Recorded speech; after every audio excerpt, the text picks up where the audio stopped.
VN. Russia is resuming its winter attack campaign with missiles and drones to increase pressure on Ukraine, in the context of Kiev falling into a difficult situation as resources and aid run out, of the West declined. According to Ukrainian President Zelensky, Russia fired hundreds of missiles and drones targeting the country's cities between late December 2023 and early January 2024. Despite Ukraine's efforts to stop most of the enemy's missiles and drones, many Russian missiles still managed to bypass the air defense system and hit their targets. Ukrainian officials warn that without additional Western aid, the country will only have enough anti-aircraft firepower for another 2 months. Matthew Duss, Executive Vice President at the Center for International Policy, CFIP, said that Ukraine will eventually have to start rationing what reserves it has, jeopardizing the defense of major cities. That will force them to make some pretty tough choices regarding their defense. This seems to be Russia's strategy, to weaken Ukraine's fighting ability and weaken the West's commitment to aid Kiev, Mr. Matthew Duss emphasized. Although Ukraine faces enormous challenges this winter, President Zelensky said the country will never surrender. We will definitely beat them. Regardless of Russia's missile attacks, regardless of the enemy's intentions, we will be determined to protect the country. According to analysts, Russia's efforts to deplete Ukraine's arsenal through mass attacks are being supported by increased domestic missile production. Despite the challenge of Western sanctions, Russia has learned to adapt and dodge to boost its wartime economy and increase missile production. The country is currently producing up to 100 long-range missiles per month. In addition, Russia is also increasingly applying more sophisticated tactics to target Ukraine in air attacks. Decoding Russia's new fighting style. The Washington-based Institute for the Study of War said there has been a significant increase in the number of Russian drones penetrating Ukraine's air defense system in recent attacks.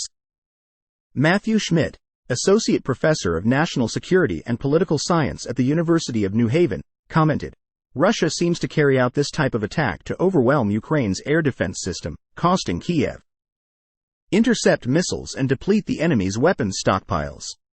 Assessing Russia's strategy, Ukraine's new voice publication said that in recent attacks, Russia most likely launched 10% of Kinzhal missiles.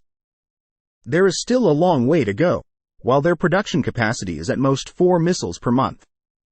Next, Russia conducted massive attacks with the Shahed UAV to penetrate the air defense system or deplete the enemy's air defense missile arsenal. UAVs were launched from 2 directions toward the capital Kiev. Finally, there is a cruise missile attack. The missiles were launched from Russia's border with Ukraine's Sumy Oblast, passed through Poltava Oblast, then Kirovohrad Oblast, then entered the Vinnytsia region, and from Vinnytsia, went north to Zhytomyr, then to Kiev.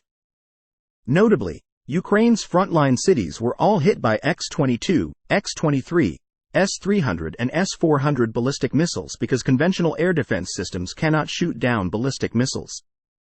The Patriot air defense system that the West provided to Ukraine is capable of intercepting these missiles, but the quantity is too small. Kiev currently has only 2 systems. According to military experts, Russia appears to have used the Shahed UAV to distract the Ukrainian air defense system, then deployed cruise missiles. A cruise missile can make dozens of turns on its flight path. Its orbit is very complex. In addition, Russia also limits the use of GPS signals to guide missiles, because this signal is easily jammed.